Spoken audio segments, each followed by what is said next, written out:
Okay, so welcome everybody. I'm sorry for being late today. No, we have delayed a little bit, so sorry for that. Just the ones of you that do not have the sticker or the certificate, do not worry at all, because at the break between this first event and the second one at 12, we will deliver the certificates, or if there is any problem, you can reach out at the doctoral school and we will send it to you. We will send this certificate to you, so don't worry. So without more delay, I will present ourselves. My name is Josep Maria Font, and I am the director of the UPC Doctoral School. And with me today, there is Cristina Canal, who is the deputy director of the doctoral school. And we both will give this first introduction to the course. And then, as you know, in this first session, there are some services and resources at UPC that will present what they can offer to you. So this is the objective of this first part, from 10 to 11:30, more or less. Okay? So first of all, welcome and congratulations for being here. Congratulations because for being admitted, for being enrolled in a PhD program, this means that you did a lot of work before. You did a bachelor's, a master's, you get some academic level, and now you start this journey of your PhD studies, so congratulations.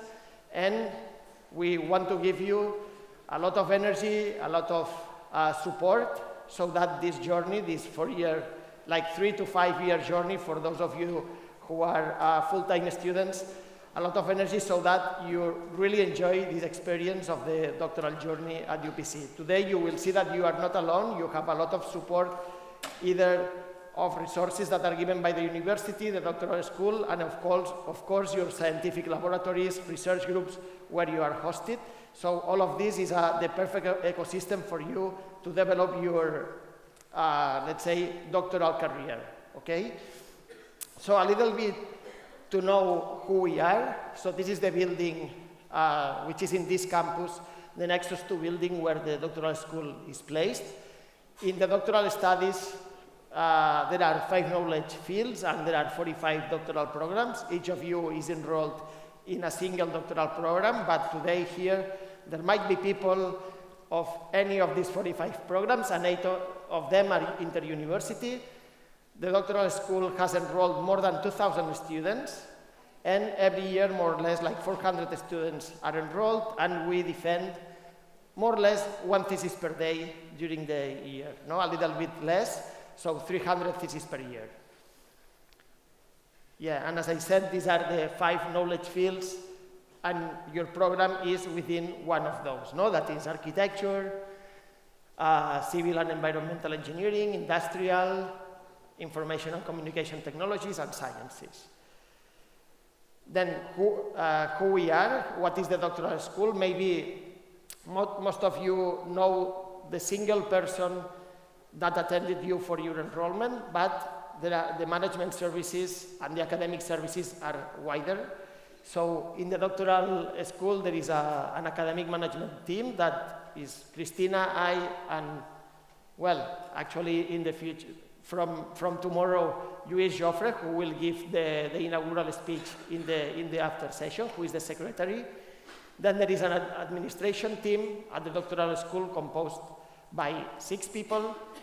And then there are the doctoral program coordinators, that are the coordinators of each doctoral program that you are enrolled, the management units at the center, and last but not the least, and actually the most important, the customers of this doctoral school, that are you, no? The students, the ones that will reach the degree of doctor after this, let's say, 4 to 5 years.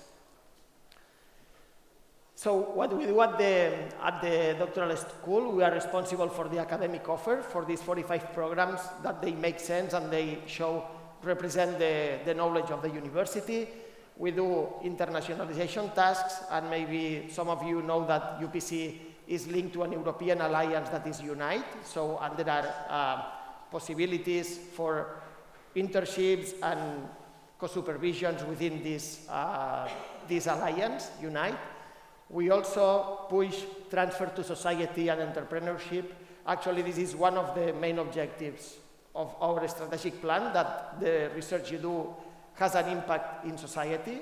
Of course, it can be a theoretical research, and that's perfectly okay to achieve the degree, but we are a technological university, and we try to push and give you the resources so that your research can impact the society and can be transferred. We program socialization, integration, events for you, mostly for the international people, and here we have UPC Arts also that helps us. For us, helps us to provide activities for you. We promote the studies, we disseminate the research mainly by some awards, doctoral awards that are given during the year. We also are responsible for the brand and the communication of the doctoral school, the quality policy, and transversal training. And I want to emphasize this last item because from this year, for the new students, apart from the research planning the first year, you have to present a training plan that goes beyond the research. So the doctoral studies need to provide you also with transferable skills, with complementary skills, need to provide to you the possibility to attend workshops, conferences, start to grow your academic and professional network. So all this has to be included in a plan that you will present together with your research plan at the first year of your studies. And for this, at the website, you can see that I'm not going to go in detail in each of the lines, but you can see all this in the website of the doctoral school. But you have many different lines like specific research methods, transferable skills, language, personal skills, tools for developing the doctoral thesis. This is mainly done by libraries that you can get trained and so end these 4 years of study being like a better professional, let's say. Okay, career development, funding and preparation of research proposals, mainly for your postdoc after the PhD, innovation, valorization of research. So you can see all these details at the website of the doctoral school. And with this, I finish this first part, and I give the stage to Cristina Canal, who will present what is a PhD. Thank you, Josep Maria. Can you hear me properly? Okay, great. So yeah, again, welcome. We are really, really happy that you are here and that you joined us at UPC to do your PhD. So I would like to discuss a bit on the value of research, innovation, and talent. Because as you know, because you just started, PhD is the highest level of academic qualification you can achieve, full stop. There's nothing above. So once you finish this road you just started, you will have the highest title that exists, in fact. But what does it mean to do a PhD? In fact, when we are babies and we start in kindergarten, we know a little bit, but not much, and we start learning a bit of everything, right? So we acquire, like, ¿y apunte? ¿Quién es el punte, Josep Maria?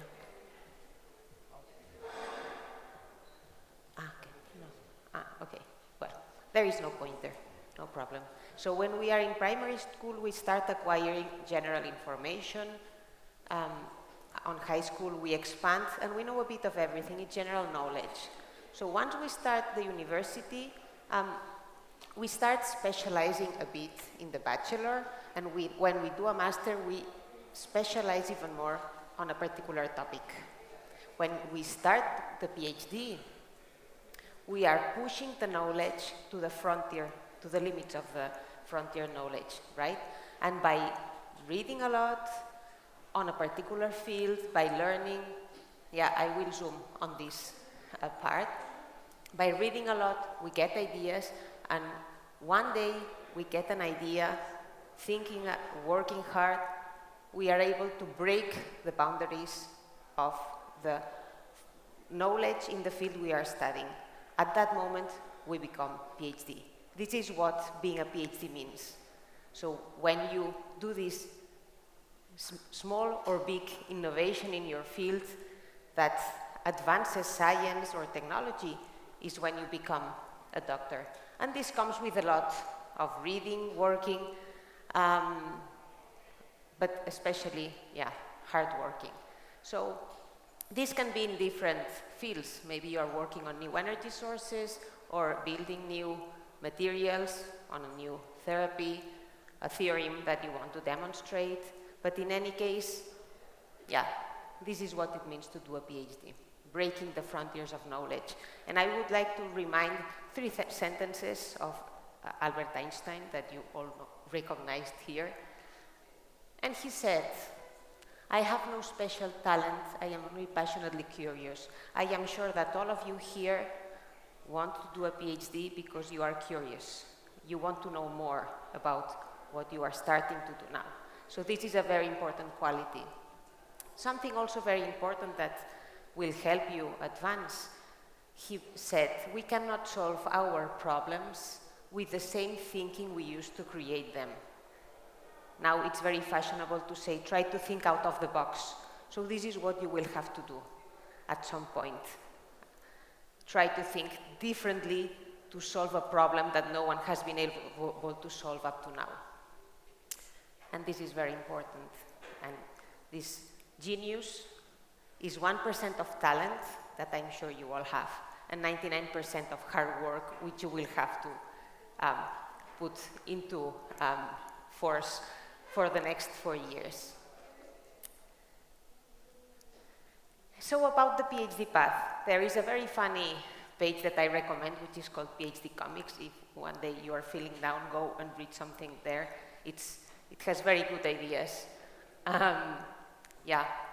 This graph you will see, they discuss about the years in graduate school and how the jokes you find funny increase, but the people find it more, normal people find it more strange.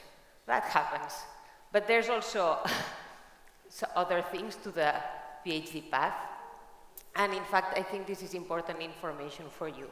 So the standard time to do a PhD, if you are full-time, is 4 years, right? So this is also the average time that PhD students at UPC spend, 4.1 years. After the 5 years, I mean, you can have like an extra 5th year, but you cannot go above that. So you need to finish before, otherwise you won't get the title. So this is very important that you have time ahead now, but that you try to plan to keep within this time frame. If you are part-time, and this is not possible if you have a fellowship, the people who have a fellowship are on the full-time scheme. If you are part-time, this is extended to 7 years plus 1 extra year of grace. Of course, if you can get a grant and do it full-time, it's better because you can concentrate fully and be eventually more efficient. So there is 2 things that I wanted to highlight here. So at the end of this first year, you will have to present and defend what is called the research plan. And I will go over it later. So in some months you will receive an email from your coordinators in your doctoral program saying, okay, there is a date that you have to present a document that is the research plan, and then you have to go in front of a jury to explain this research plan. And then, of course, something that you also will have to plan is at the end of the 4th year, the PhD thesis deposit and defense.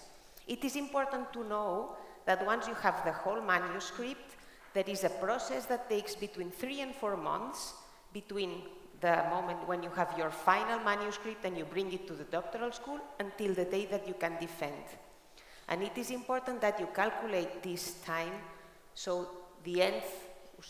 if your grant is finishing or at the end of the 4th year, you want to have the viva voice, the defense of your thesis in front of the jury, you have to calculate 4 months before to have the document. And this is important because, it's a timing to take into account, okay? So regarding the research plan that you will have to issue at the end of this first year of PhD, it has 3 different parts, and there are 2 that are new because the law in Spain just changed and they introduced some changes. So maybe your PhD supervisors will be informed, but in case, just for you to know that the 2 last points were not mandatory before, but they are now. So in the first part of the research plan, it is normal that what you have to do is to show that you know very well the state of the art of the field you are doing research in. So you will have to read a lot of papers, cite them, and prepare a state of the art and introduction, and then saying what are the objectives of your thesis. So in my thesis, I want to investigate on this, on this, on this. And then explain how you will do that, which methods you will use, which equipments. I don't know, I will use computing methods, I will use flow cytometry, I will use some kind of testers for materials, whatever. And then you have to explain in what time frame you will do this. This is the work plan. So you will make like a calendar, a chronogram for 4 years, and say, okay, in the first year, I will do this first experiment, in the second this is an estimation. Of course, this may be changed during the course of your PhD, but you have to include all this. And then there is 2 additional points that it is important to include that are mandatory now. One is the data management plan. You will have an explanation today about this. There is support from the library service at UPC in case you have doubts. The data management plan is about explaining how you will process the data that you use or that you will generate during your studies. Maybe some of you will work with, will analyze data from patients. This is confidential and you need to explain how. Others will only maybe generate data that you will collect in Excel files, and then you need to explain how you will store these files to make them accessible and open to the public. Well, there is indications. It's not very hard. It just helps you think on how to share this data, how to store them. It's a good exercise. And the third part is the training plan, which Josep Maria started to explain some things. The training plan is about explaining how you aim to, what courses you expect to attend. Maybe you come from, I don't know, from a certain engineering and you need to know more about data analysis. And your PhD supervisor told you, you should go to this course to learn this specific thing, or you maybe will go to a certain conference. You will go maybe to one national conference and one international conference. Then you can write, so my plan is to go to these conferences. There is also transdisciplinary training that you can take, that Josep Maria was mentioning, and that you can find information on our website at the doctoral school. Well, this is the whole link, but if you go to doctorat.upc.edu and you go to training, you will find it. And also if you plan to do mobility or stages abroad, maybe you plan to visit a lab of a colleague of your supervisor or someone that you know for 1 month or for 3 months, so you can put it here. Maybe some of you is planning to apply for the international mention. To do this, you know that you need to go for 3 months abroad and then come back, and you can apply for this stamp of international mention when you come back. So this you can all detail here in the training plan, right? And if you have any doubts, of course, you can contact us at any point. So this was at the end of the first year. At the end of the PhD thesis, what can you expect? As I was mentioning, there is a certain time frame that you need to take into account between the moment you have your manuscript, your book of the thesis, and you can defend. So there is, it's called a part where they check the quality of your thesis. It is sent to external reviewers that will go over it and say if there's things to correct. So it takes like 1 month to send them and have their revisions, and then you have some time to incorporate if they ask for any changes. And there is also some legal timings, like 10 working days for the deposit and public exposition of your thesis until you can do the defense. This picture I copy-pasted from also our website, so you will find everything written here. doctorat.upc.edu, the timings, everything is written. So you go to PhD students, thesis defense, and you will find it there. So, I still continue checking the PhD comics. And we were discussing before that some of the qualities that you certainly have is that you are curious and hardworking. It's very important to have a lot of perseverance, patience, effort, also a bit of imagination. They say 10% should be imagination, thinking out of the box to solve these problems, right? And it's very important. You will spend 4 years doing this, try to enjoy, try to network and meet other people. Some of you are already in big groups and you have friends, others might be in a small group and you are maybe the only PhD student, so take the opportunity to meet other peers, to socialize, because it's a long path. And it's good to have friends. And PhD, you gain a lot because you will learn a lot, but it's a stressful period sometimes. So my suggestion is do sports, exercise, because they say mens sana in corpore sano. This helps keep the balance, socialize, make friends, and of course work a lot, but try to find the right equilibrium. And something important is your advisor. All of you have already a PhD supervisor, a director, so it's a very important relationship. Maybe you have 2 supervisors. This is also a comic. This is also a joke, no? When should I tell my supervisor to meet? Maybe at the beginning of the week. No, I won't still have any experiments. I won't be able to tell anything. Okay, maybe let's wait until the end of the week. Maybe I have something to show by then. Maybe not. In the middle, I can work on the feedback he gives me if I go on Wednesday. Well, my message here is only each supervisor is different, each of you is different, so you need to find the balance, but of course, don't hesitate to knock on the door of your supervisor. You have your PhD thesis, which is your whole world. Maybe he will probably have 1,000 other things in between. And he, of course, cares of your PhD thesis, but you have to remind him or her. So when you have a doubt, go knock on the door, send an email, can I come by your office? Can we discuss, right? It's also maybe some supervisors will propose, okay, we fix a regular meeting every week or every 2 weeks, but just be sure that you meet him as often as you need. This is something, to discuss with him. So, you will do your PhD. What will you get in the end? What will make you different? In fact, you will have special skills that the rest of people who are not PhD don't usually have.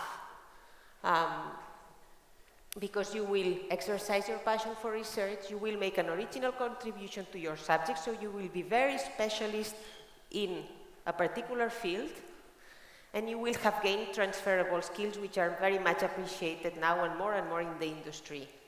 You will learn about writing and publishing scientific papers. You will learn for sure about teamwork, because some parts of the thesis you will do very alone or on your own. Others you will need a team around you, so you will learn both things. You will need to learn about independent thinking.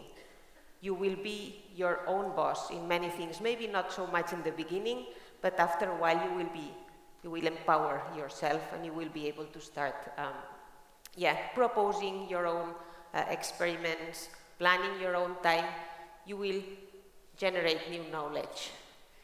Of course, you will learn about time management, sometimes managing peaks of work with very strict experiments and deadlines. So yeah, independent and self-directed work.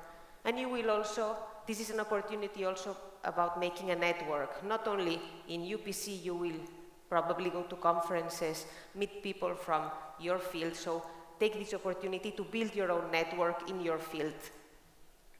Of course, if you are interested, you will have the opportunity. You're in a university, so you might have the chance to teach and learn to teach and gain, of course, presentation skills.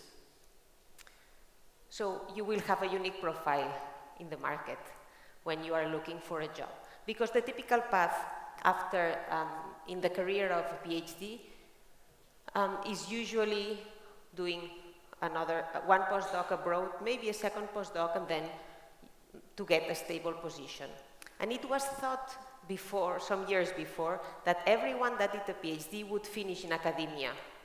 That's not true anymore. In fact, the data indicate that half of the people that are PhD, that are doctors, work in companies, in R&D and research and development, or in management positions, because you will be highly qualified. And the rest, yeah, end up in universities or research institutes. So, yeah, you will be perfectly positioned for the continuation. And of course, this is global. The PhD will probably give you the opportunity to travel, to network with people all around the world, so your market afterwards is global. And just a very brief reminder, some of you already have a grant, so it's good. Maybe some of you still don't. Just for you to know, there are different kinds of fellowships that you might want to try to apply for. Your supervisor can guide you through this, so this is important that you speak to your supervisor about this. Maybe he has some project where he can hire you, so fellowships. There are fellowships that are associated to projects. There are also Marie Sklodowska-Curie doctoral networks. But now that you have a supervisor also, depending on there are competitive fellowships. To apply for competitive fellowships, you need like a minimum average mark from your bachelor and master studies. But you can check them. I mean, you will receive mails from UPC whenever there are these competitive fellowships. There are a lot of names, and there are fellowships that are open throughout the year. There are Spanish national calls that are called FPU or FPI. There are Catalan national calls. There are also specific UPC calls. One of them just closed very recently. And there are also industrial doctorate calls, which are open all the year. These have the specificity that you do a part of the research associated to a company. So, well, these are different options. I just wanted for you to know in case you're interested. And I will just finish here quoting a very wise man who said that education is the most powerful weapon which you can use to change the world. So, thank you.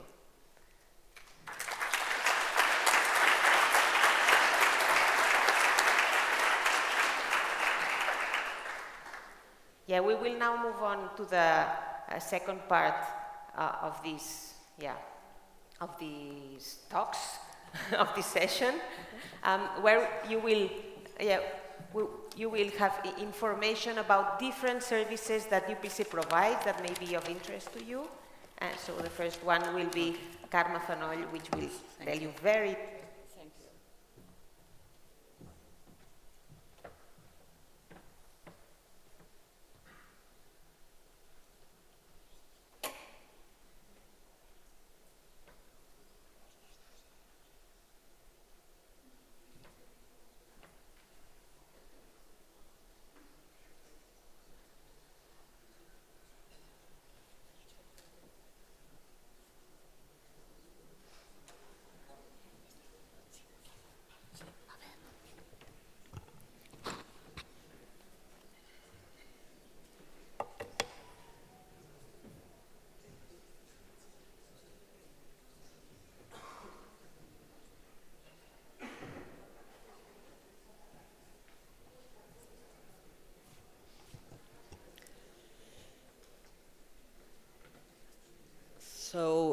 Good morning, everyone.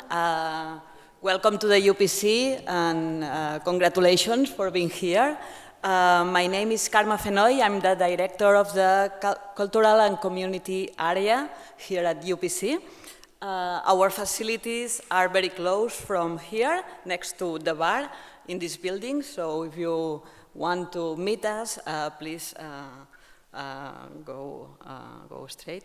So we have a team working to make your experience at UPC more comprehensive and address your well-being needs. Today I will show you a bit about two of the units of our work. We have UPCRs, that's the cultural program in the UPC, and also an inclusion service that may be of your interest. Well, sorry, I will try to go forward. I don't know. Sembla que no. Merci. Yes. I think that it's an abstract of our mission. So as Josep Maria and Cristina told you, studying on the campus can be tough and lonely, which is why UPCRs is trying to offer some activities to connect people's personal and cultural interests. So in my area, we try to put the students at the center to be good at communication level, because there are a lot of information, and we know that you come for the first time at our university, and sometimes it's very hard to put the ideas order. And we try to add value to the face-to-face education. So we will try to put some of our offers. So please, if you want to follow our programs, you can find us at Instagram, X, or TikTok. We know that now a lot of people from our university is connect a lot of time to TikTok. That's also an interesting point. We have also a website, UPCRs, at Google. And we offer, well, we try to ensure to find some activities that may be of your interest, and they are for free. So don't hesitate to have a look, and don't worry about the language. Many of the experiences do not require proficiency in Catalan or Spanish. You will find topics, so please, connected to techno-humanism, art, debate, reading, philosophy, etc., music, theater. One of your main spaces will be the libraries. After my explain, Ana Rovira will tell you about the services. Don't hesitate to ask the librarians about leisure and entertainment suggestions as well. So there are some examples of what we are doing also in your libraries, in the libraries of the UPC, like book clubs, like workshops, or theater connections. So if you want to ask, please, or to follow us in our channels, we are pleased to explain. During your stay at UPC, you may have needs to improve your physical well-being, as Cristina told. Check out, please, the sports services. We have a lot of activities connected with sport, but also your mental well-being. So it's only an idea. You can also check at Google, but if you put Inclusio UPC, you will find that we offer free psychological support, also available in English and in virtual mode, if you prefer. We offer meetups for individuals with similar situations, and also curricular adaptations when necessary. The inclusion services will also address your financial needs in case of emergencies through scholarships and various collaborations. The doctoral school has our contact, the contact with the inclusion services, so don't hesitate to reach out for assistance. And now, well, I can go to the video before, please. I don't know if it's possible to have a look. Yes. I don't know if the audio. Sometimes an image is. Wait, no sé. Gracias.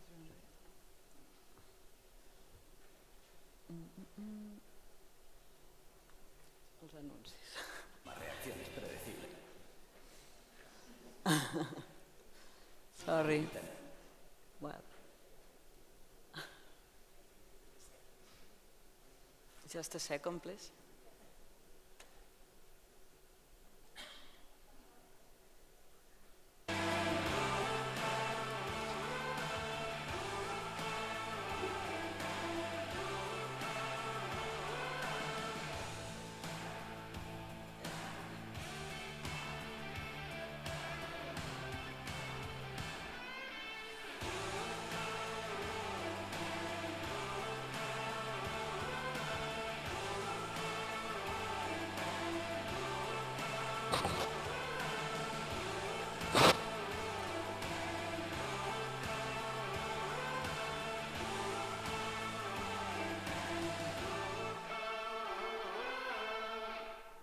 So thank you for your attention. I also have 2 t-shirts like this. If you have any question, any suggestion, this is a present for you. So please, if you have any question or any suggestion, thanks. We saw in the video that we can get a discount to go to some places. What about the physical ID? We can get a physical ID? You don't need the physical ID. It's very easy to find, well, if you write to UPCR, if you email us, we put it on a file and we manage the entrance with discount and everything. It's very easy, I hope. Thanks. So, 1 t-shirt for him. We have a movie club in order to talk about movies and literature. You have it now, or do you want it?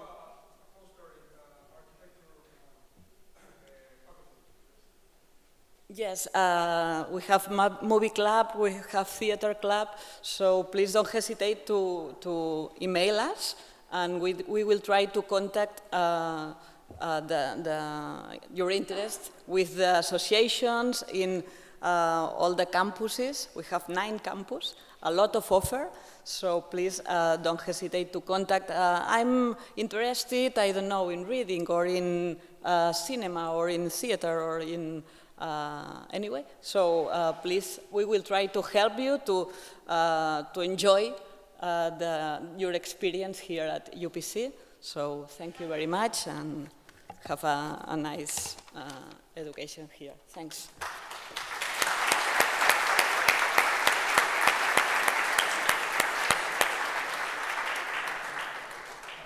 Thank you, Carmen. So the next presenter will be Ana Rovira from the UPC Libraries. Thank you.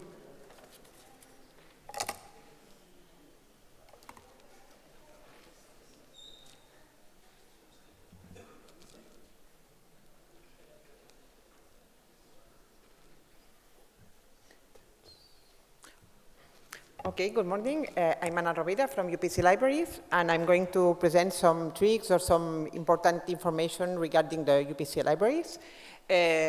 I'm sure that you have already used all other libraries before, so the UPC libraries work in the same way as the libraries you have used previously, but of course it's important to know some specific things. So, okay.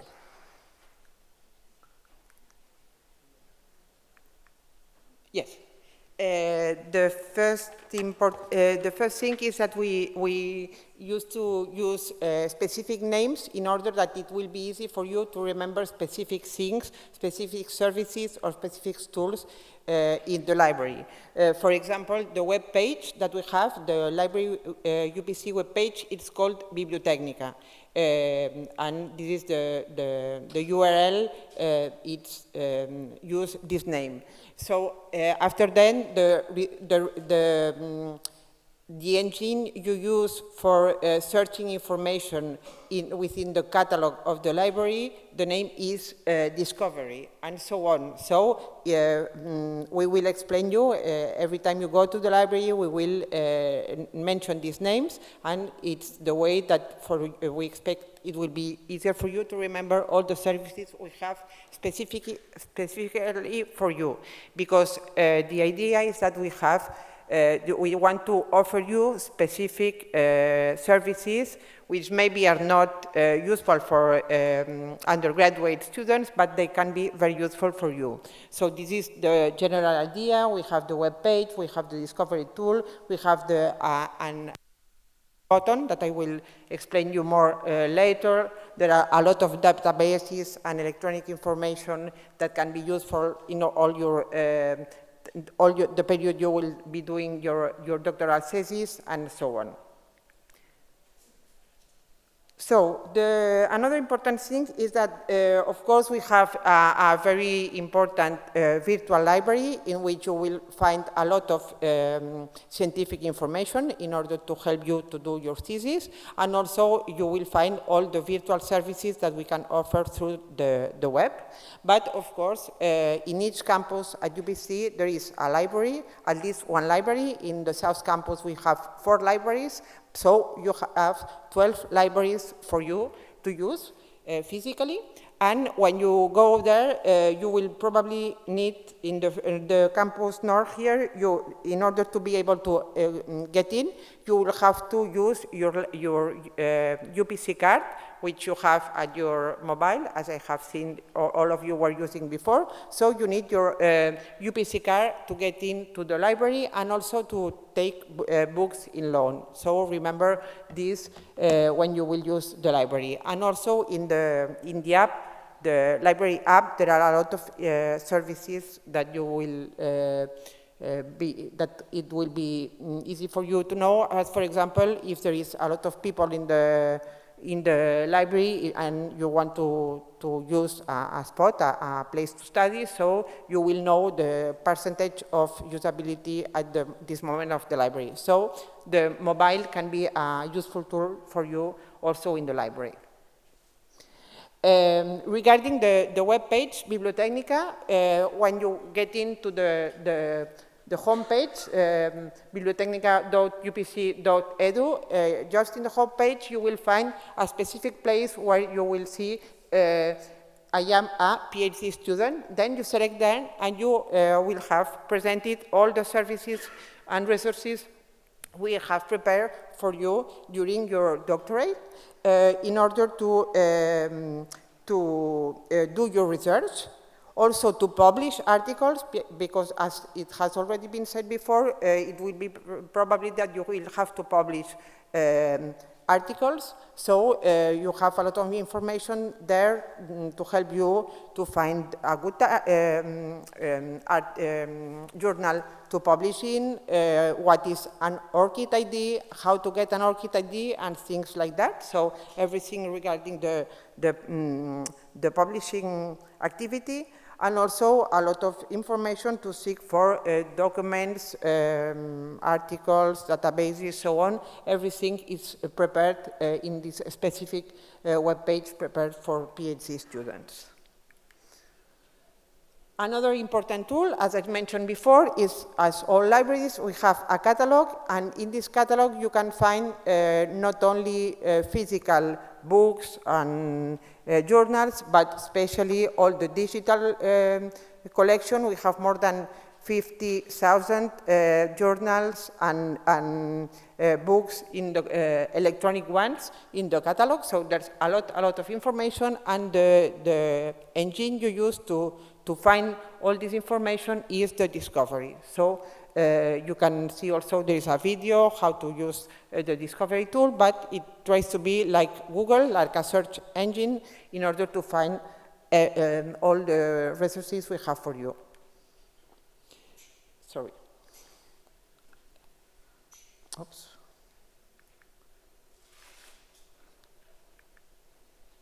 Okay, another very important thing is the E button.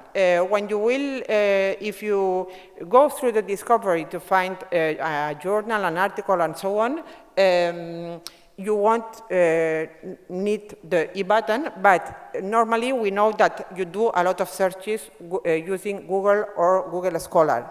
In this case, it's very, very important that you have installed in your laptop or in your computer a button that we call eBeep, and once you have installed this button, you will be able to get to the full text of the articles. If not, you will probably, in some cases, the journals we have to subscribe to offer to you.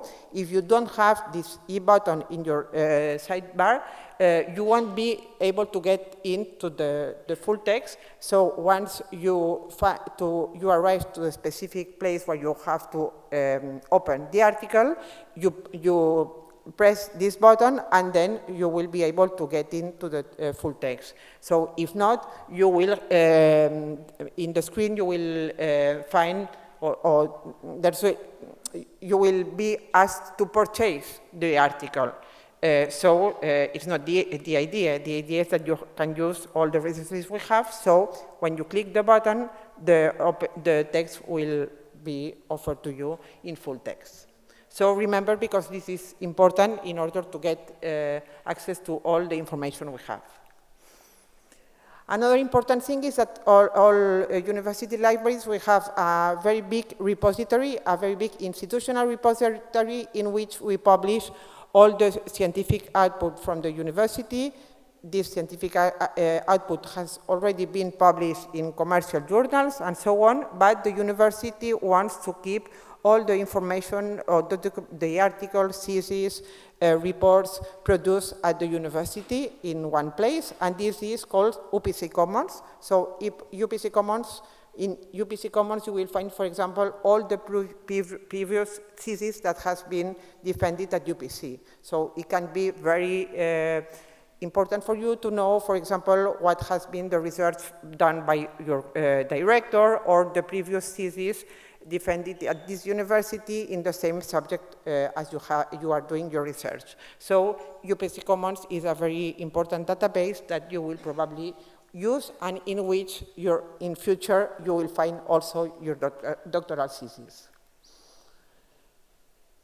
Another important thing, and as it has been mentioned before, is that every month we organize, in some cases it's a virtual training, but in other cases it's a presential training. We organize 2 hours training courses regarding topics that we can explain to you from the library. And for example, we offer 9 different training courses.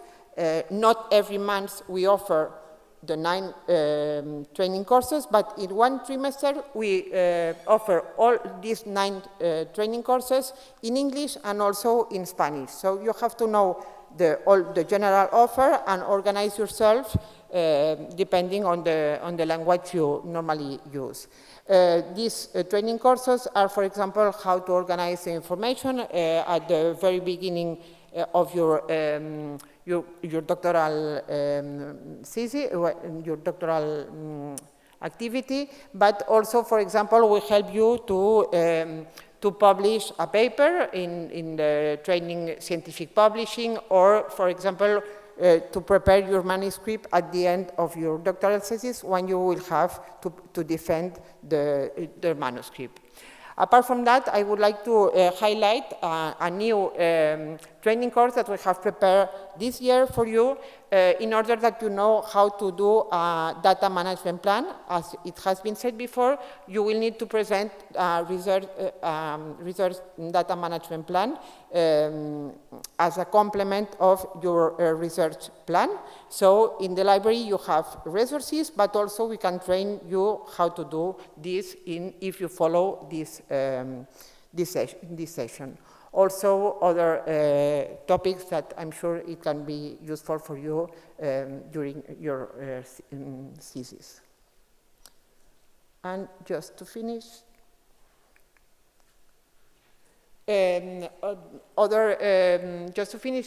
three important things.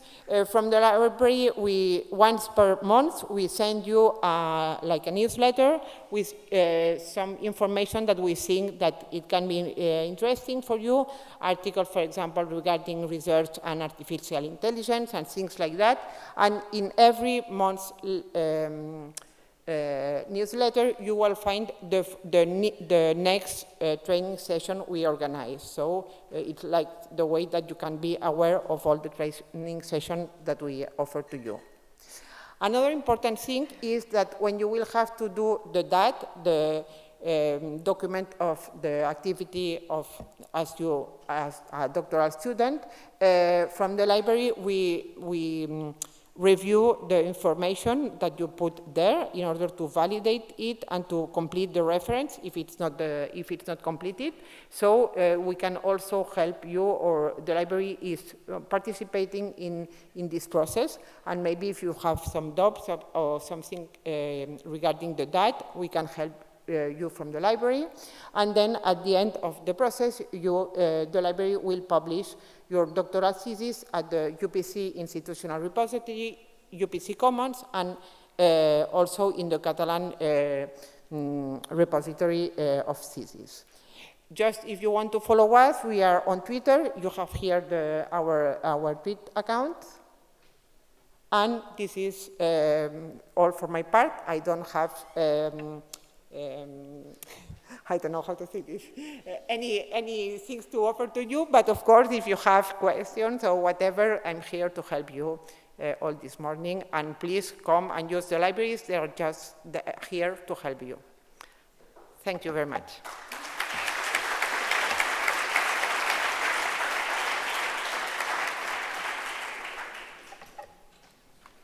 Thank you, Anna. No it's very important that you have in mind UPC libraries, also for any doubt you have or regarding publishing aspect, regarding copyright of your articles and how it could affect the publishing of your thesis. Please contact libraries and be aware of all these things. Okay, so thank you, Anna. So the next presenter will be Berenice Martin from International Students Office.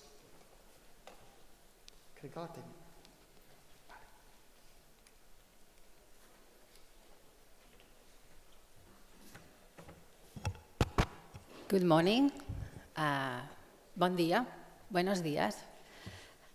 Benvinguts, welcome, bienvenidos o bienvenidas.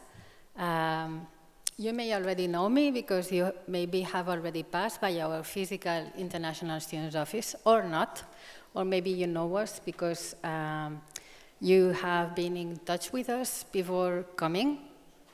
I don't want to give you a long speech and a long, boring presentation. My main message will be only for you to know that we are there for you. We are very well known in UPC and by international students for the support we give you about legal procedures. But that's not all what we do. Our main mission is to address you to your proper correspondence and support you in the different steps of your stay. Are we ready? Vale.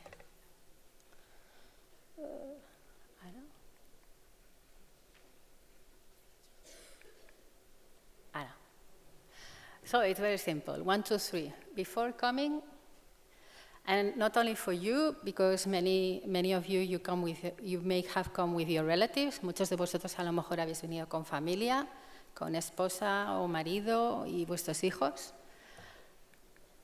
And we give you information, general information, not only about UPC, about the environment where you will be, and how to prepare your trip and stay. Of course, you are already here. So at the arrival, with general information and information about the legal procedures and in understandable words on how to do these legal procedures, cómo hacer esos trámites, porque la verdad es que aunque, even if we are proficient in the language, in Spanish, for example, the explanations are really a bit puzzling. I would say it kindly like this. So we are there for you. We are not lawyers, but we are specialized in all the legal procedures that you have to do. And we make not only the translation, the direct translation. For this now, Google Translate works very well. But we digest these explanations into understandable instructions for a normal human person. And during your stay, we give you information, general information about the UPC services. You are very lucky in this session. You are receiving a lot of information, maybe too many, and it's a bit overwhelming at the end of the session. But you may remember the main pillars of information. And if you don't remember them, we can address them. We can address you to them. And one very important part of our work for you, if you are non-EU students, during your stay, maybe in the summer or in 1 year, you will have to renew your permit to be here, and not only you, but also your relatives. So we are here for you to accompany throughout all the steps in all this boring and annoying procedure of the renewal of your permit to stay in Spain. And as I was saying, my main message, we are here for you to support you with any situation that may arise throughout your stay. Maybe it's not in our hands, we are not wizards, to solve the situations, but to address you to the proper correspondence or services, or to try to assess you a bit. If you have any question, you can contact us by email, you can phone us, or you can also come to our office. We are located in the central square of the campus. Even if you're staying in any UPC campuses, we give service to any UPC international students. Wherever you come from, and whatever is your type of stay, we are here for you. Thank you.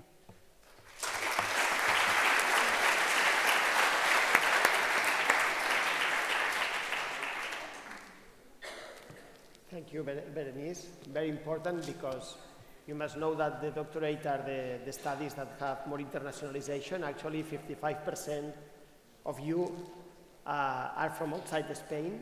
So very important that you have in mind also this university service. So the next presenter will be Jordi Pujol from the Service of Languages, and he will offer also a presentation.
Està obert? Sí, no? Hello, good morning. Bon dia a tothom. Buenos días. Em dic Jordi, me llamo Jordi, my name is Jordi, and I work at the Language and Terminology Service. And we provide courses and resources. Wait.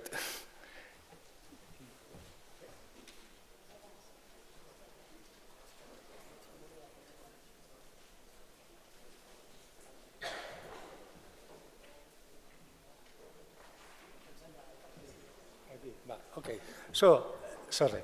We provide courses and resources for learning languages and certifying language skills. We provide courses and workshops on language and culture, and we also provide support for academic writing, oral presentations in English, and teaching in English. So the aim of my presentation is to make you familiar with the use of languages here at the UPC, and I will also say a few words about our culture and will introduce you to some of the services and courses we provide. As you have seen, we have given you a letter in which you will find some information. It's almost the same that I'm going to explain you, so you can take a look later on. What languages do we speak here at the UPC? Well, Catalan is the language of Catalonia and the language at the university, and it is used regularly in teaching and in everyday life. Spanish and English are also used in teaching, work, and communication. How much are Catalan, Spanish, and English used on bachelor degrees? On bachelor degrees, about 70% of classes are given in Catalan, 20% in English, although these figures vary between UPC and degrees and schools. Are professors and students free to choose the language they speak in? Yes. Professors can choose to communicate in either of the two official languages, Catalan or Spanish, just as students can. Some professors may use English in class as well. What about doctoral degrees? On doctoral degrees, the use of languages is not governed by specific regulations, given that there is no associated teaching, and interactions are generally of personal nature. This video summarizes pretty much everything you need to know about the use of languages at UPC. So it's very short. Let's see if we can see it. It will only take 1 minute.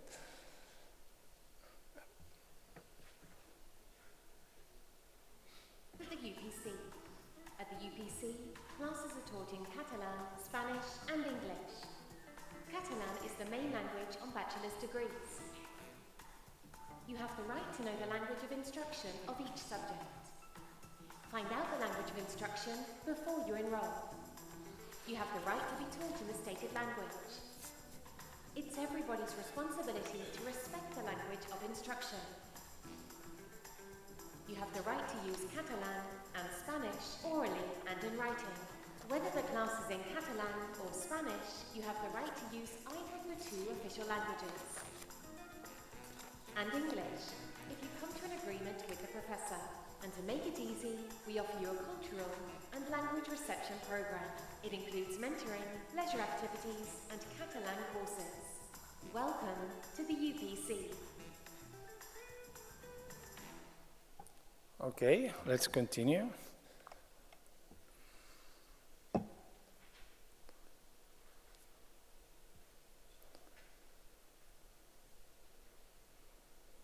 Right. So is Catalan difficult to understand? Catalan comes from Latin, just like Spanish, French, and Italians, and other Romance languages. So if you already speak Romance languages, that will help a lot, will help you a lot to understand it. And experts say that they share an 80% of the vocabulary. So, si jo parlo a poc, segur que em podeu entendre una mica. For instance, if I say Messi és el millor jugador del món, how many of you can understand that? Raise your hands. Okay, so you can speak Catalan, perfect. Okay, I'm kidding, but it's not very difficult if you already know a Romance language. Can I take Catalan or Spanish, or a Catalan or a Spanish course?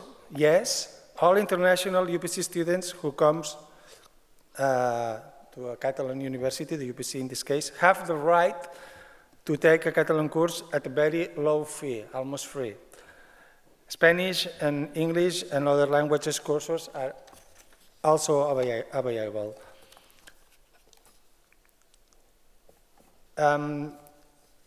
We have a new course for you. It's called Just Arrive, and we are running a special edition for doctoral students. I don't know if you have received the information already, but if you don't, you will receive it, I don't know, maybe today or tomorrow, and you have the dates on the screen. It is starting on the November 14, and it's taking place from 1:30 p.m. to 4 p.m., and it is subsidized and free. You don't have to pay. Places are limited, so I would suggest you fill in the form as soon as you receive the email. I'm getting close to the end. So do we organize writing skills courses for doctoral students? Yes, again, we offer courses on presenting in English and writing research articles in English. And we also organize online sessions in Spanish on tools for writing your thesis. How can I get more information and register? You will receive the link through the email, but in any case, you can see our website written on the screen. And that's all. Hope you have a nice day and enjoy and learn a lot here with us. Good morning.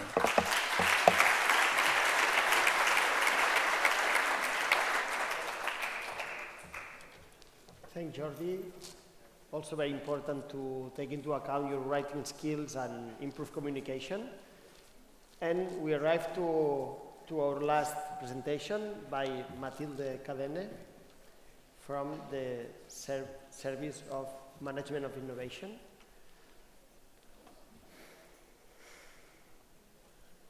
Hi.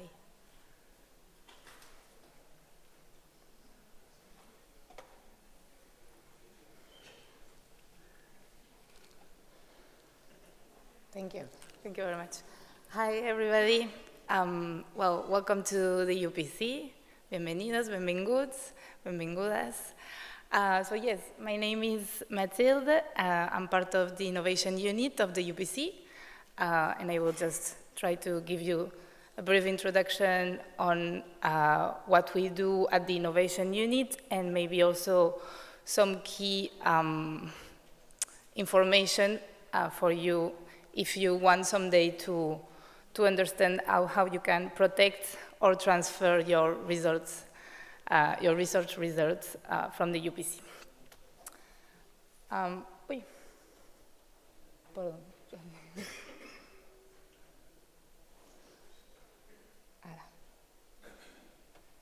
No sé. A ver. Ahora sí. Sí, perfecto. Perdón. Sorry. Okay, so here you have some, well, just the mission we have at the Innovation Unit. So we work at the Innovation Unit to promote the protection and transfer to the society or market of the research results we have at the UPC, and also we promote the creation of technology-based companies. So as you can see, we work in 3 teams. Some people are working on valorization, which is IP, so protection of the technologies and licensing, and also technology-based companies creation. And we also have people working in entrepreneurship that can also be interesting for you, and the innovation ecosystem, which is maybe the team that you won't be so close. I think the most important for you is valorization and entrepreneurship, and now we will see the difference between the two processes and the two services, so you can understand which one is maybe most suitable for you. Okay, yeah. Perfect, so just for you to know also, this year it is our 25th anniversary of the Innovation Unit at the UPC, so it's been 25 years since the UPC started to make a strategy to transfer the research technology to the market and to the society. So, well, it's a long period of time for a Spanish university, because it's true that 25 years ago, maybe in Catalonia and in Spain, there wasn't so much,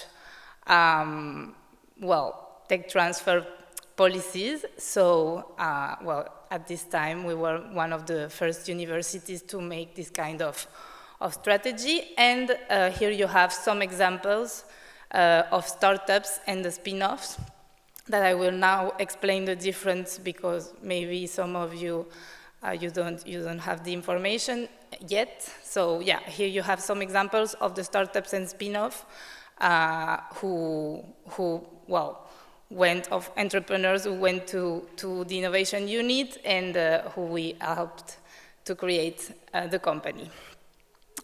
So yes, so just for you to understand a little bit the difference, and then there is a slide which is very well explained, but a startup is a company created by a student or an alumni student, and a spin-off, normally it's more created by a researcher or a professor, and the most important difference is that in the case of the spin-off, there is a technology transfer contract with the UPC, which means that normally the technology is the property of the UPC or any investigation center or investigation institution, and there is this contract who enables the technology to be used by the entrepreneurship team.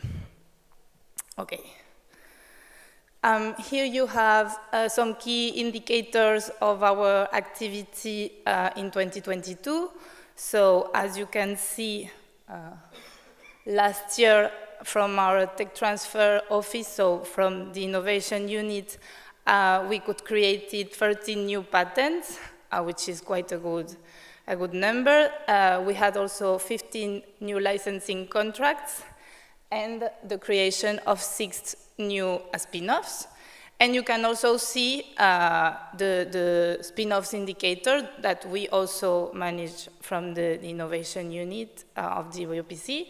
So you can see that we have a 40 companies portfolio, participated companies from the UPC, which are generating 8 million euros of turnover in 2022, and are also able to attract quite a good amount of investment, 26 million. So it includes venturing, so corporate venturing and private investment, and also all the loans and subsidies that we have, local or national or European subsidies that we can access as entrepreneurs here. And then you also have some figures of Emprèn UPC, which is the program we have at the UPC to support entrepreneurship. So you can also see that last year we created, well, we helped the creation of 7 new startups with entrepreneurs. Some of them are students, some of them are alumni. And you can also see the amount of hours we are working with all these entrepreneurs and students to create a very entrepreneurship mindset. Yeah, so here I think this is probably one slide which is very important for you. I think, yeah, perfect. Because you can see that from the innovation unit, we support both startups and a spin-off. So in your case, because you are PhDs, you can be whether a startup or a spin-off. Well, you can access to the services for startups or for a spin-off, depending on who is depending on your legal relationship with the UPC. Because I know some of you have a contractual relationship with the UPC, and they are investigating and doing research for the UPC. So in this case, if your technology or your research results are the property of the UPC, you would go through the valorization team, and we could help you first to think about an IP strategy before you disseminate any kind of results, because otherwise, afterwards, most of the time, we can't do anything for you because you already published an article, so the technology can't be patented or protected. So in the case your technology, in the case you have a contractual relationship with the UPC, you should, get in touch with us if you are interested in understanding how you can transfer these results to the market. And in this case, we would first help you to understand how we can protect it, right? And then we can do a valorization strategy, and then we can think about licensing or maybe creating a spin-off, for example. In the case your technology is your own property, that there is no legal relationship with the UPC, and you are investigating with your own resources, let's say. So in this case, we can also help you, but we wouldn't talk about IP strategy. Well, we can help you if you want to protect your technology. We have some mentors specialized in IP strategy, but it wouldn't be from the UPC, let's say. And we can help you through the Emprende UPC program. So as you can see, we can help you with business model testing and validation. We can help you to understand how you should make a team. Also, we can help you with financing, legal information to make the company in Spain or somewhere else maybe, etc. We have some co-working spaces here in Campus North and also in other campuses of the university, and we have a lot of mentors and professionals who can help you. Okay, and and also I think there is another thing that is quite important for you, and it's the program de la ciencia al mercat, that I will explain it afterwards, but I just put it in green in the slide so you can remember that this program is probably one of the most PhD related to support entrepreneurship and also to understand how you can transfer your technology to the market. And also, all the other programs are also available for you. All this information also is on our website, so you will have the information and you will have my contact information in case you need more details. This slide is just to explain you that normally from Emprende UPC we work in a very, very early stage phase of the entrepreneurship. So normally we work most of all in understanding what is the technology, how we can use it, what problem we could solve with it, and who would be the user we could help with our technology. And then we work a lot and very hard on the validation of a potential business model. So here you have, as I said, de la ciencia al mercat, which is a specially designed program for PhD students, not only from the UPC, but there are 4 universities from Barcelona collaborating in this program. I can also send you more information because you have the information on the slide, but I can for sure send you much more information for the next edition because this year it's already going on, the program. So it's a program designed to help PhD students from the four universities in Barcelona to acquire entrepreneurship abilities. Because most of the time, well, all of you are very, very, very good at doing research, and so we are trying to give you all these more soft skills from entrepreneurship so you can easily make very good companies based on your technology. And then there is another program that where we also have, in this case, from the UPC in general, PhD participating, and it is the Industrial Tech, well, Pre-Acceleración Industrial Tech. Well, these two programs are in Spanish and Catalan, by the way, because they are financed by the Generalitat de Catalunya. We can't do them in English, so I know that sometimes it's a problem, but you have time to learn a little bit of Spanish and Catalan from now to next year. And yeah, so in the industrial tech can also be interesting for you because it's specialized in hardware solution that we would like to transfer to market or to make an entrepreneurship from it.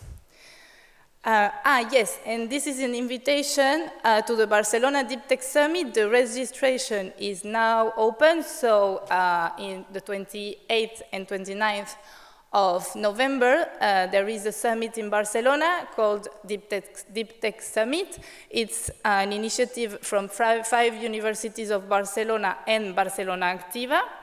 Barcelona Activa, well, you can look at the website, but it's the institution in Barcelona in charge of promoting entrepreneurship.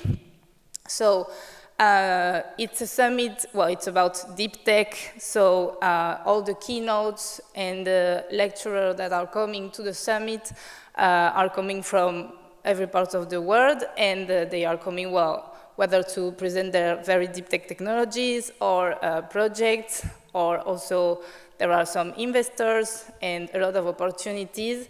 I think it's very interesting, well, for you, because in your case you are doing research and investigation, so I think you are like the target for this kind of event. It will be very interesting also to make a lot of networking. So here you have all the details, and you can go to the website, and the registration is open, and it's for free. And yeah, and last but not least, I also wanted to show you that at the UPC we have some sectorial research networks. So if some of your investigations are related to these sectors, maybe you can get in touch with them, or you can get in touch with us, and then we can for sure connect you to these people, because these networks are here to help you to connect with the sector, or the sector you are investigating in, and they are here to help you to have like a new network in Barcelona, probably that can help you with your research or with the transfer of your results. And I think that would be all for me. Here you have, Here you have my contact information, and you also have the contact information of the innovation unit and of Empren UPC. Anyway, most of the mails are coming to me, so. And well, thank you very much for your attention, and welcome to the UPC. Thank you.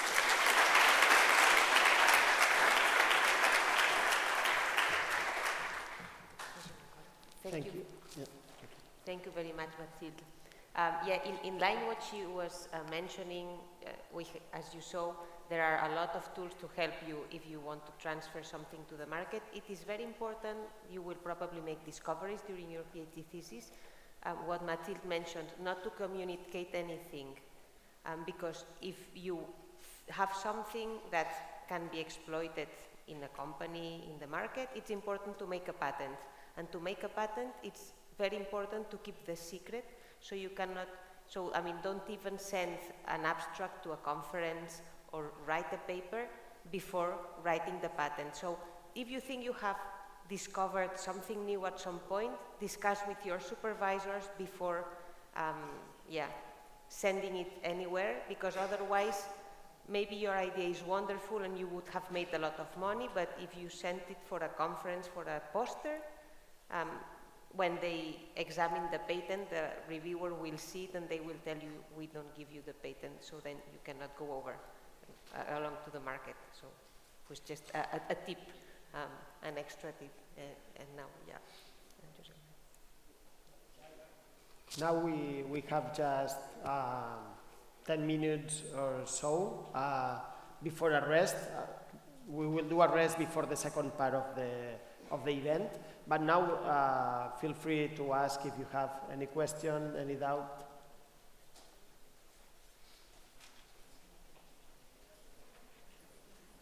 Remember that for those of you that didn't get the certificate, you will also have the option to get the certificate before 12 o'clock outside the auditorium. There is a question if you want to.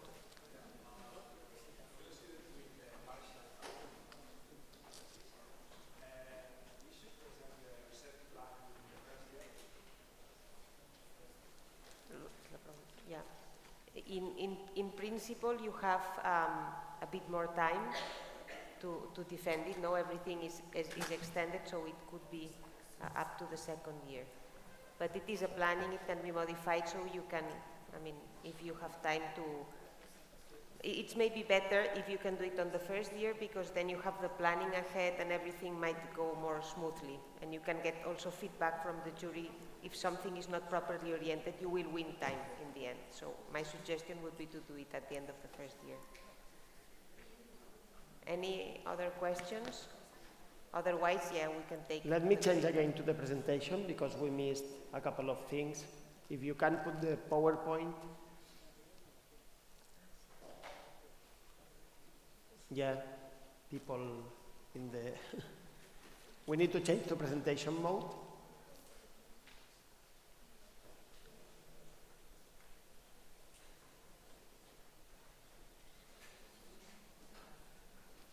Yeah, just for you to know that there is also a doctoral council that is a collegiate body that represents doctoral students, and who is part of this doctoral council are doctoral students that is a part of doctoral students that also are representative of a department or institute that is involved in your doctoral program. So please ask to your supervisor if you want to be like a doctoral student representative at UPC and be part of this doctoral council. So if you need more advice about this, please feel free to reach us and we will give you the tools. So basically the doctoral council is a group of 10 students that there are 2 students per field of knowledge, and they represent like the whole doctoral students at university, and they take part in governance bodies of the doctoral school and are let's say decision makers also, like in these governance bodies. And here you have a QR that if it will potentially lead to the WhatsApp group of the people who manage currently this doctoral council. So if some of you are interested, feel free to point to this QR.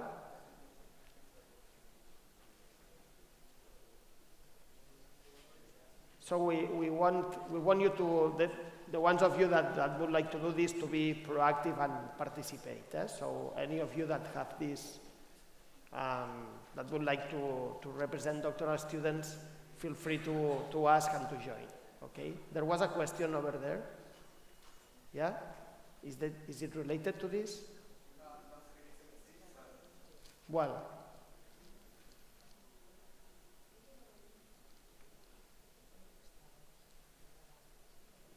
we move on, and then we will come back to the questions. Also, there is a PhD alumni club. Shortly will appear also a QR with the link to the alumni club. This is made by people that already did the PhD at UPC, but these people can help you also if you get involved with these alumni to mentor you or give you like mentorship for postdoctoral opportunities, give you advice and support for your doctoral journey. So also like be aware that you can access this PhD alumni club through this website.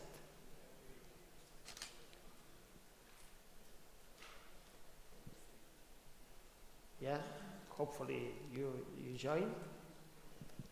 And there are other social activities at UPC, as Christina mentioned. It's very important for the PhD students. It's easy that you while doing a PhD, you get involved in very complex problems, and that they take a big part of your brain, and you get kind of so focused on that. That's good, but when your work-life balance gets too much to work, there can be also like issue-related, mental issue-related. So I think that sport, we think at the doctoral school that sport is the perfect activity to balance work and to discharge a little bit like your focus. Also like with some activities, while doing sport, some new ideas can come to your mind when you are stuck, like running, swimming. There are some sports that the periodicity of the sports help your brain to connect and to get new ideas. So you can do sport at UPC. If you follow this website, you can get all the information. But not also sport. There are like colles castelleres. So this human towers is a typical tradition in Catalonia. Maybe some of you know, or some colleague has told you about this. So as you see, there are like 4 different human tower groups in the different campuses. So if you feel strong and want to participate, you can also get in contact. And also like there are different chorus, orchestras of the UPC, of some schools and faculties. So if you like music, also like you can knock the door and get involved in these activities. Again, as Carme Fenoll said, theater, film clubs. So PhD Live, I will insist in the second part of the event. PhD Live is about science. We want you to do impactful and great science, but it's also like a period of your life that can help you grow and make long-lasting relationships. So make use of all this during these 4 years. Yeah, so that was the closing speech. and yeah, thank you. And now, before like finishing formally, we open this time, like I would say 5 to 10 minutes for questions, and then we rest until the next part. Okay, so I have a couple of questions. In the very beginning of the presentation, you mentioned some data management plan. And my question was related for if we have some data centers or servers in which we can put the information so we can be compliant with sensitive data that we are going to publish in a paper, and they ask us to follow these regulations. My question is if UPC provides these servers that follows these regulations. Yeah, Ana Rovira can answer better to this, but indeed there is repositories that you can use for storing the data. Yes, so when you do a data management plan, as it has been said, you have to explain how you are going to manage your data during all the life of your doctoral thesis. So at the beginning, you won't publish your data, you only need to keep your data in a security place. So at this point, you need to ask with your supervisor, because depending on the department and campus you are, there will be a space for you to preserve this data as much secure as possible. And at the end of your doctoral thesis, yes, there is a repository in which you can publish your data to share with others. But this is at the end, so there is a repository for all of you at the end of the doctoral thesis, for sure.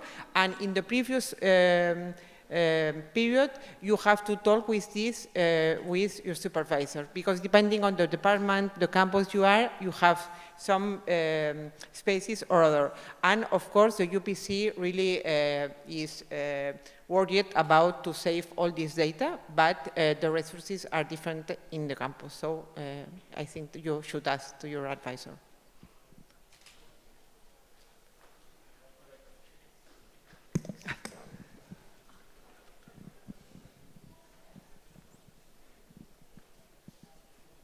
Then I also missed the part for the EBIT bookmark.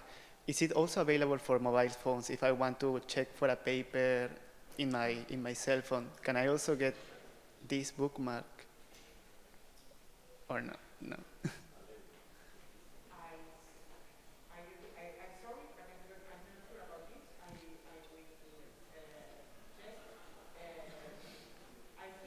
Better with the micro, maybe, no? Because. Yes, I was saying, I'm sorry, I'm not sure about this, if it's in the app, but I'm not sure you can search through the app, but at least from the computer, you need for sure to install the e-button for this. After him, the rest can also ask questions. Don't be Yes. Okay. The last question was, I really like to swim. You mentioned that there are some pools that we can use in the facilities of the campus, or not. Pools. Like to swim, to do some sport. Pools, I'm not sure about pools. I'm not aware of pools, but there is a sports center with like indoor soccer, basketball, volleyball, gym classes, yoga, maybe, these kind of things. Yeah, for pools there is also gyms from the Ayuntament de Barcelona. So, yeah, from. Thank you. Okay. Any more questions? Otherwise, we can Otherwise, take thank you for your attendance. Thanks to the doctoral school, also for the organization. And we see each other again at 12 here. Yeah. At 12 in the same auditorium for the institutional event with the vice rector and the speech by Professor Lluís Jofre.